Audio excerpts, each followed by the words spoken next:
Hello po mga kamami. Good afternoon, good morning, good evening. Kain po tayo. Meron po ako ditong sinaing na tulingan. Tsaka yung natira ko pong bangos. Kalahati lang po kinuha ko ng tulingan. Kasi hindi ko kaya ubusin isang buo. At may patis po ako dito. Kain po tayo. Thank you kay Lord. Kanina pa sila nakakain. Ako busog pa kasi. Kumain ako ng suma na dala nila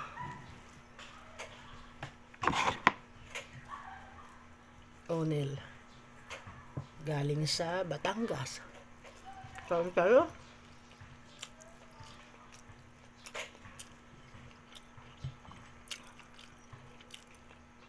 Gagataan ko sana itong sinaing na tulingan, kaya lang wala naman tinda sila Relly Rose ng gata. Sabi ko yun na lang. Nilagyan ko ito ng kamatis, bawang at luya. At maraming suka.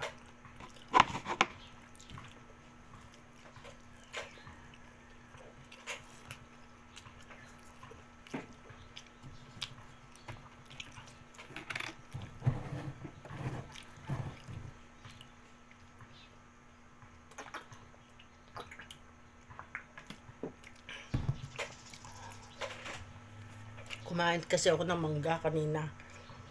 Yung dala nila Onel na padala ng nanay ni Jessa with bagoong at suka. Kaya nagbusog pa mi.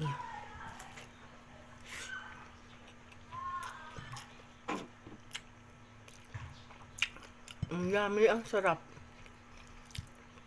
Ang tagal ko itong pinakuluan.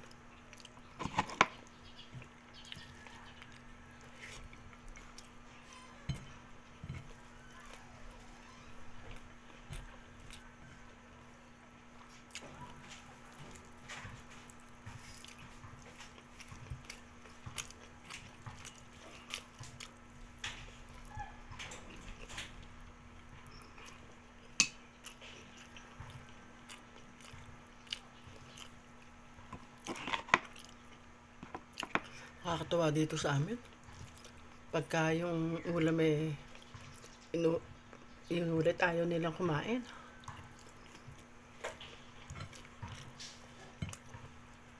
Sasayang. Tapos yung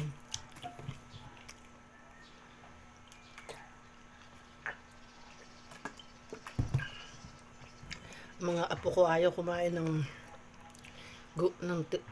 isda.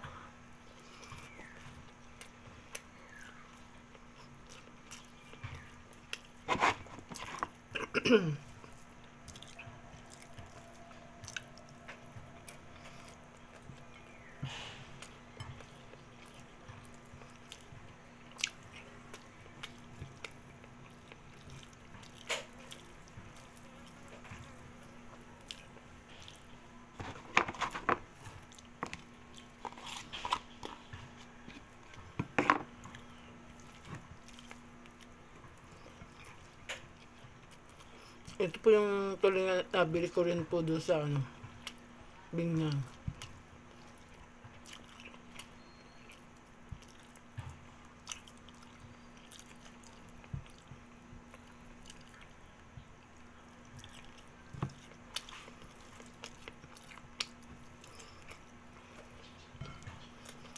Nakakapagtaka dito.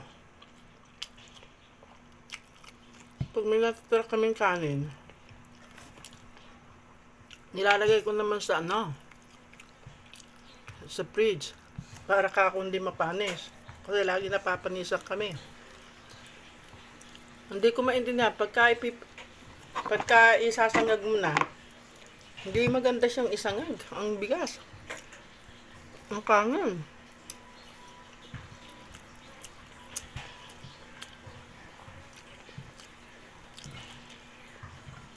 Basa-basa.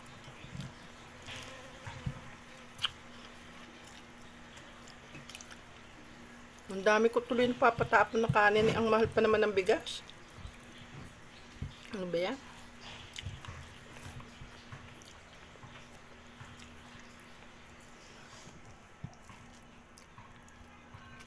Sarap. Ang sarap na pagkakaluto ko ng tulingan.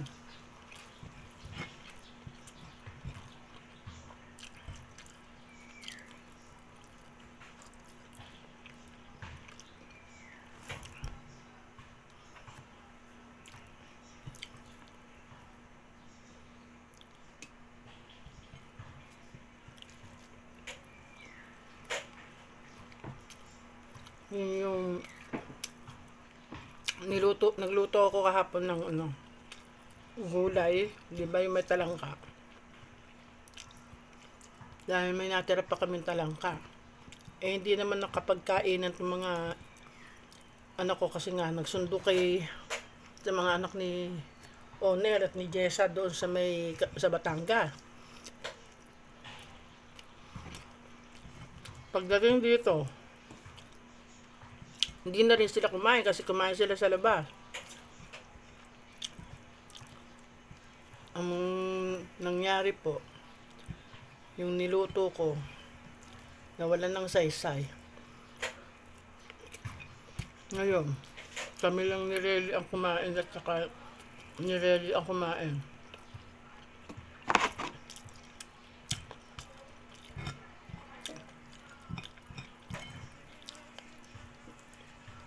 Ngayon natira na niluto ko, hindi na nila kinain. Ang mahal pala ang mahal pa naman ng ulam. Ng mga gulay at saka yung kanin, ang bigas. Diyos ko.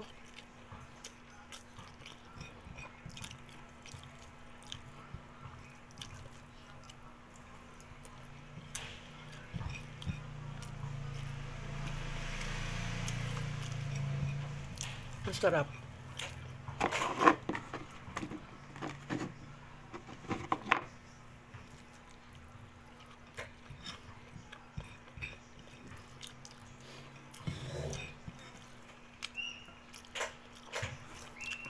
Yun po. Bye-bye. Thank you very much. Thank you for watching. God bless you all. Bye.